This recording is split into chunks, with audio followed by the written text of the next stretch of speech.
सरदार, दो आदमी थे। दो आदमी? वो दो थे और तुम तीन, फिर भी वापस आ गए खाली हाथ। क्या समझ कर आए थे कि सरदार बहुत खुश होगा, शाबाशी देगा? क्यों? धिक्कार है! अरे ओ सांभा, कितना इनाम रखे हैं सरकार हम पर? पूरे 50,000। सुना? पूरे 50,000। और ये इनाम इसलिए है कि यहाँ से 50-50 कोस दूर गांव में जब बच्चा रात को रोता है तो माँ कहती है, बेटे सो जा, सो जा, नहीं तो गब्बर सिंह आ जाएगा। और ये तीन हरामजादे ये गब्बर सिंह का नाम पूरा मिट्टी में मिला दिए।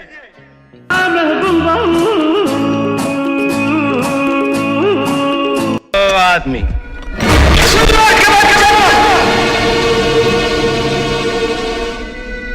चेहरे पर छोटी दाढ़ी, गर्दन में फंसा ताबीज, कंधे पर लटकती कारतूस की पेटी, कमर के बजाय हाथ में झूलती बेल्ट, चेहरे से टपकती क्रूरता, खूंखार हंसी और बात बात के बाद आत थू करने वाले इस एक्टर को आप भूले तो नहीं होंगे। और इनके डायलॉग कितने आदमी थे? कितने आदमी थे? सरदार, दो आदमी थे। और ये हाथ मुझे दे दे ठाकुर। ये हाथ हमको दे दे ठाकुर। ये हाथ ये भी आपको याद होंगे। अब तक तो आप समझ चुके होंगे कि मैं किस एक्टर की बात कर रही हूँ। बात कर रही हूँ फिल्म शोले के गब्बर की। वही गब्बर जिसका खौफ हर बच्चे में होता था। गब्बर के रोल में एक्टर अमजद खान ने बेरहमी दिखाने में कोई कसर नहीं छोड़ी थी।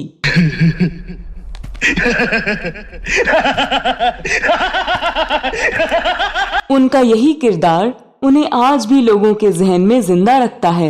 लेकिन क्या आप जानते हैं कि एक बार उनका जबरदस्त एक्सीडेंट हुआ और कुछ समय के लिए वह कोमा में चले गए। इस दौरान उन्हें जो दवाइयां दी गई उनसे उनका वजन लगातार बढ़ता गया, जो कि उनकी मौत का कारण भी बना। इस वीडियो में अमजद खान के बारे में विस्तार से जानने के लिए आप बने रहिए हमारे साथ।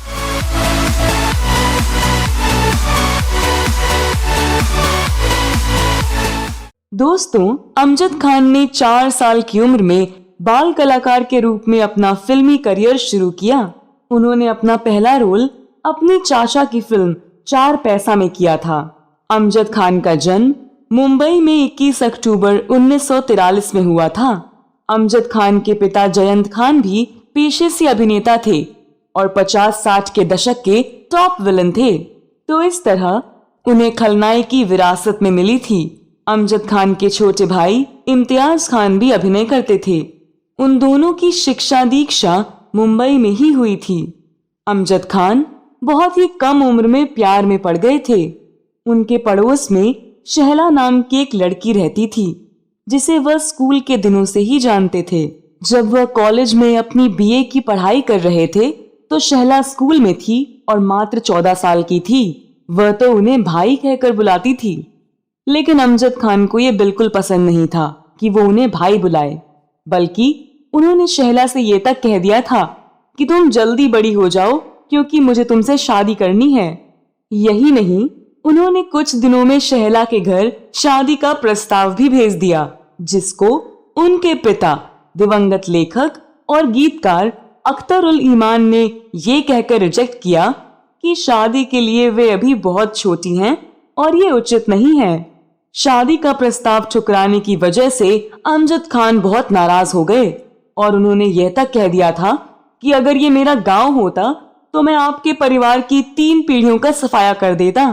हालांकि इन दोनों के बीच बढ़ती नजदीकियों को देखकर शहला खान के पिता ने उन्हें पढ़ने के लिए अलीगढ़ भेज दिया, लेकिन अमजद खान ने हार नहीं मानी और वो चिट्ठियों के द्वारा उनसे जुड़े रहे। इस तरह लंबे समय तक अमजद खान और शहला खान रिश्ते में रहे। जिसके बाद अमजद खान के माता पिता शहला खान के घर रिश्ता लेकर गए और शहला के पिता ने भी इस रिश्ते को स्वीकृति दे दी। फिर साल 1972 में ये दोनों शादी के बंधन में बंध गए और शादी के 1 साल बाद साल 1973 में इनके बेटे शादाब ने जन्म लिया। जब शादाब का जन्म हुआ था तब अमजद खान के पास अपनी पत्नी को हॉस्पिटल से डिस्चार्ज कराने तक के पैसे नहीं थे। उनकी पत्नी रोने लगी थी। अमजद खान हॉस्पिटल नहीं आ रहे थे। उन्हें अपना चेहरा दिखाने में शर्म महसूस हो रही थी। बाद में प्रोड्यूसर चेतन आनंद ने उन्हें 400 रुपए दिए ताकि वह अपनी पत्नी और बच्चे को घर ला सकें। लेकिन शादाब ने उनकी किस्मत ही पलट दी। जिस दिन शादाब का जन्म हुआ उन्हें शोले फिल्म मिली। आपको बता दें कि अमजद खान से पहले गब्बर की भूमिका डैनी डेंगजोंगपा को ऑफर हुई थी, लेकिन उनके पास डेट्स नहीं थे क्योंकि इन दिनों वे फिल्म धर्मात्मा की शूटिंग में व्यस्त थे। जिसके बाद अमजद खान को गब्बर की भूमिका के लिए फिल्म में लिया गया। सलीम खान साहब ने डायरेक्टर रमेश सिप्पी को उनका नाम रिकमेंड किया था। 1975 में रिलीज हुई फिल्म शोले डायरेक्टर रमेश सिप्पी की एक आइकॉनिक फिल्मों में से एक है। इसे सलीम जावेद ने लिखी थी। फिल्म में जय वीरू के अलावा गब्बर के बेरहम किरदार ने अमजद खान को बेहद मशहूर कर दिया था। अमजद खान इस फिल्म को हाथ से जाने देना नहीं चाहते थे, इसलिए जब बैंगलोर के आउटस्कर्ट्स रामगढ़ में शोले की शूटिंग होनी थी तो प्लेन तो उड़ा, लेकिन उस दिन इतना टर्बुलेंस था कि प्लेन को 7 बार लैंड कराना पड़ा। फिर जब रनवे पर हॉल्ट का समय आया, बहुत से लोग डर के मारे प्लेन से निकल गए, पर अमजद खान नहीं निकले। उन्हें डर था कि अगर वो फिल्म नहीं करेंगे तो फिल्म डैनी साहब के पास चली जाएगी। फिर कुछ मिनट बाद वे उसी प्लेन में अपने सफर पर निकले। इस फिल्म में गब्बर सिंह के रूप में उनके कई डायलॉग काफी फेमस हुए थे, जो आज भी लोगों की जुबान पर हैं। कि यहाँ से 50-50 कोस दूर गांव में जब बच्चा रात को रोता है तो माँ कहती है बेटा। अमजद खान दर्शन शास्त्र में पोस्ट ग्रेजुएट थे। शायद तभी वो ये डायलॉग इतने परफेक्शन से बोल पाए कि जो डर गया समझो मर गया। कितने आदमी थे, ये हाथ मुझे दे दे ठाकुर। यहाँ से 50-50 कोस दूर जब कोई बच्चा रोता है तो माँ कहती है बेटा सो जा नहीं तो गब्बर सिंह आ जाएगा। और ये 3 हरामजादे गब्बर सिंह का पूरा नाम मिट्टी में मिलाई दिए। जाहिर है कि इन डायलॉग्स को लिखने वाले सलीम जावेद का योगदान इसमें बहुत बड़ा है, लेकिन अमजद खान ने अगर इसे ना बोला होता तो शायद ये डायलॉग इतने प्रभावी नहीं हो पाते। वहीं अमजद, जिनकी आवाज को जावेद अख्तर ने यह कहकर नकार दिया था कि वह इस रोल के लिए कमजोर है। कुछ साल पहले जब हिंदुस्तानी सिनेमा के 100 साल का जश्न मनाया जा रहा था तो इस सदी के टॉप 10 डायलॉग्स में गब्बर रूपी अमजद खान का कितने आदमी थे ये भी शुमार था। कितने आदमी थे? सरदार 2 आदमी थे। हालांकि डाकू गब्बर सिंह की कल्पना उस वक्त खाकी वर्दी के बिना नहीं की जा सकती थी। वो खाकी वर्दी किसी कॉस्ट्यूम डिजाइनर ने नहीं बल्कि खुद अमजद खान ने सुझाई थी, जिसे वे मुंबई के चोर बाजार से खरीद कर लाए थे। फिल्म शोले ने अमजद खान की किस्मत रातों रात बदल दी। उनके गब्बर के किरदार को लोगों ने खूब पसंद किया। पति की सफलता के बाद का एक किस्सा साझा करते हुए शहला खान ने कहा, यह शोले रिलीज होने के बाद ठीक बाद वाला रविवार था। हम शादाब को जुहू बीच पर ले गए थे। तब मैंने देखा कि लोगों की एक भीड़ हमारी तरफ आ रही है। अमजद ने शादाब को उठाया, मेरा हाथ पकड़ा और कहा, भागो, बस भागो। इससे पहले कि लोग हम तक पहुंच पाते हम बड़ी मुश्किल से कार में बैठ गए। फैंस का इस तरह उनको घेरना तो उनके लिए आम बात थी, लेकिन वो नहीं चाहते थे कि उनका बेटा शादाब ये सब झेले। शोले को सिनेमैटिक मास्टरपीस कहा गया और वह भी सिर्फ अमजद खान की वजह से। हालांकि शोले से पहले अमजद खान 2 फिल्मों में असिस्ट कर चुके थे। हिंदुस्तान की कसम में वह काम भी कर चुके थे, लेकिन उन्हें सफलता नहीं मिली थी। वह हिंदी सिनेमा के पहले खलनायक थे जिन्होंने नायक सी लोकप्रियता हासिल की। तभी तो ब्रिटानिया ने गब्बर को अपने ग्लूकोज बिस्किट के विज्ञापन के लिए चुना। यह विज्ञापन गब्बर की असली पसंद की पंच लाइन के साथ लोकप्रिय हुआ था।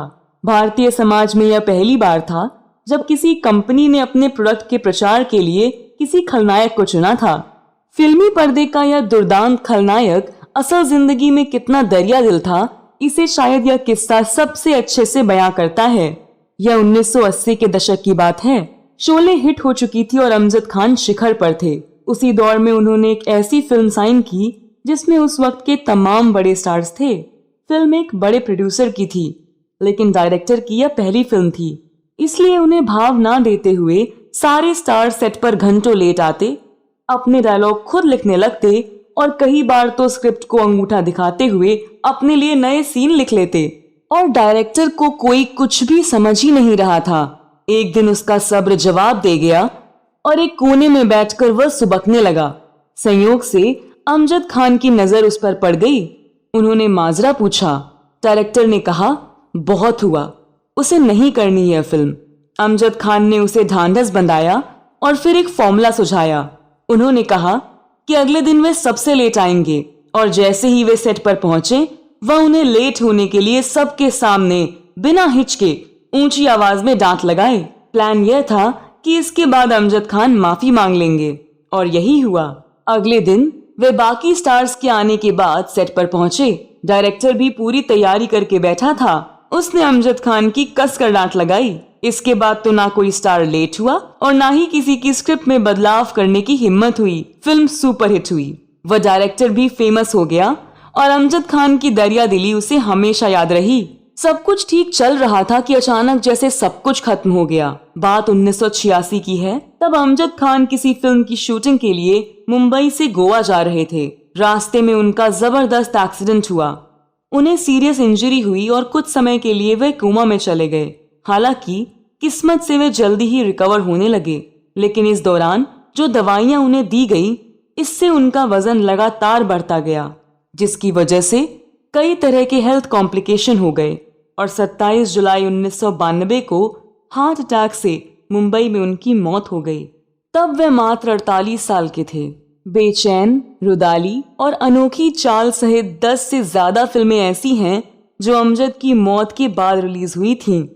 70 और 80 के मशहूर विलन बनकर उभरे अमजद खान ने अपने फिल्मी करियर में कई सुपरहिट फिल्में दी।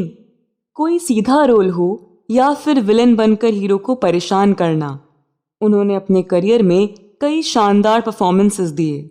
तो दोस्तों, यह वीडियो कैसा लगा जरूर बताएं।